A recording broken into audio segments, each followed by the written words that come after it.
Hey guys, welcome back to the layout. So today I wanted to make a short video explaining how I set up my signal and what I use to do so. This is by no means a how-to video. I just wanted to go over what I used and how I wired it up. Some people were asking questions, and I just wanted to get it out there. So as you may know, my layout isn't exactly the biggest layout ever. And unfortunately, that means I don't have a lot of space for prototypical things like signals. When I was designing the layout, I wanted to try to incorporate them, but I just struggled too much and it wasn't a priority. But from the get-go, I thought that maybe here would be the best location to give me a status update on anything underneath the layout that I can't see because I've got the hidden reversing loop underneath. Fortunately, after some research, I knew I had a couple of options, but I decided to look into Azatrax because I have used them before with my reversing loop switch control. And their stuff with the infrared sensors are super easy to set up and non-intrusive. I found it really easy to understand. So I wanted to see if they had something that would fit my needs, which they did. But a big thank you to John Parsons from Azatrax. I actually emailed the website with kind of my idea and what I have set up already and what I wanted, and a couple of ideas with some modules that they have on their website. And he was super great. He got back to me really quickly and kind of set me on the right track, pun intended, um, and kind of gave me some advice on how I may want to look at doing it, which I totally followed. And I ended up ordering everything I needed right off their site. And it took me, I guess, about an hour and a half, excuse me, an hour and a half to set up in total.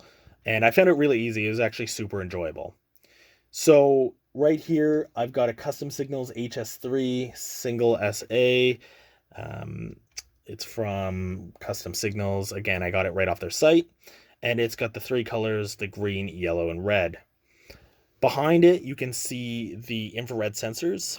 So there's a set, so two sets, and they act directionally. So pretty much they toggle between, open and closed or green and red. And I have sneakily gotten yellow involved, and I'll show that in a moment.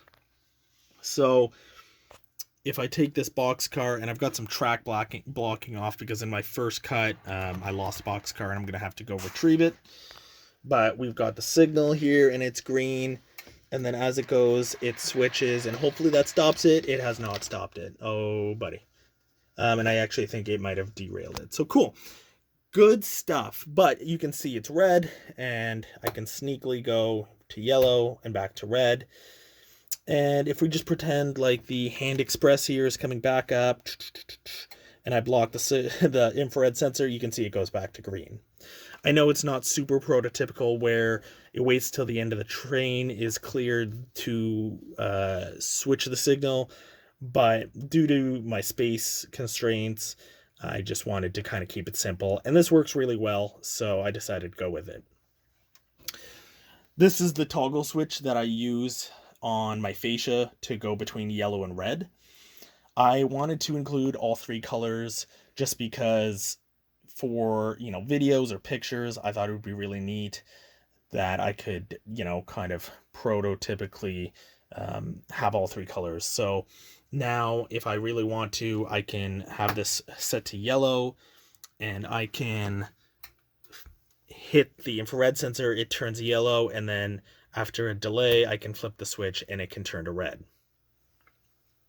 So let's climb under the layout and I can show you the board that I wired everything up with. Okay, so here we are under the layout. We only have two boards as well as the power and mini terminal strips that I've got.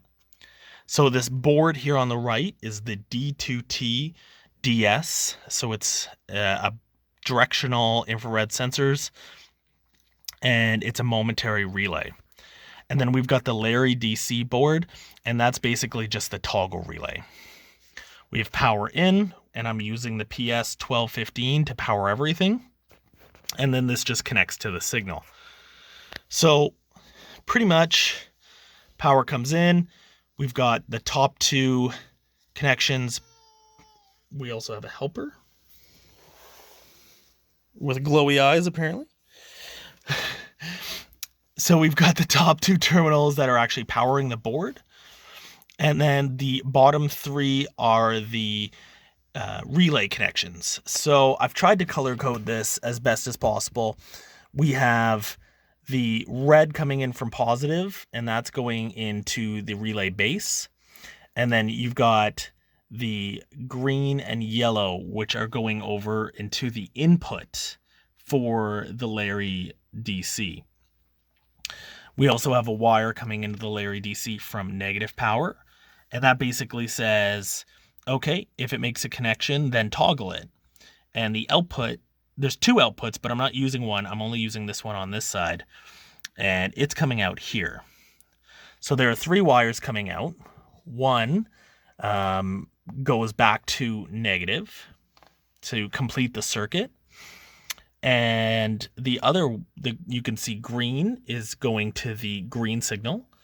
And then there's another black that comes down, and it actually goes to that toggle switch that I was talking about, which then comes back here into yellow and red. And then that goes up to the signal. So basically, depending on, and these are all your infrared sensors. I really like how they do this. I think there's a cat on my layout now. Jeez. Big monster roaming around above me while I'm trying to do this. But it's really nice. There's no soldering required, so that's cool. And you can just press down the buttons and take out the wires if you want to go across the tracks or if you want to go under the ties. They're all configured a little differently in the instructions, so that's really cool.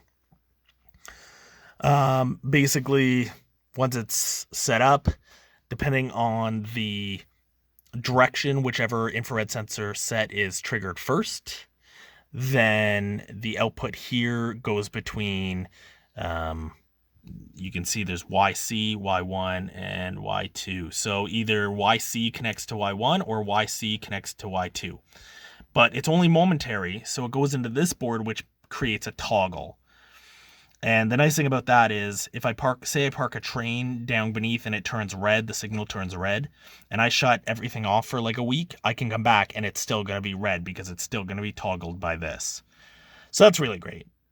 Yeah, that's about it. It's really simple. It was really easy to wire up. Like I said, I only spent about an hour and a half. Oh my God. What are you doing? What are you doing, Catzilla? Oh no. He's angry. No. So yeah, really easy to wire up, and I'm really happy with the results. So let's go get the cat off the layout and go finish up. All right, guys, so here we are. Not too complicated, really easy to set up. I would highly recommend it.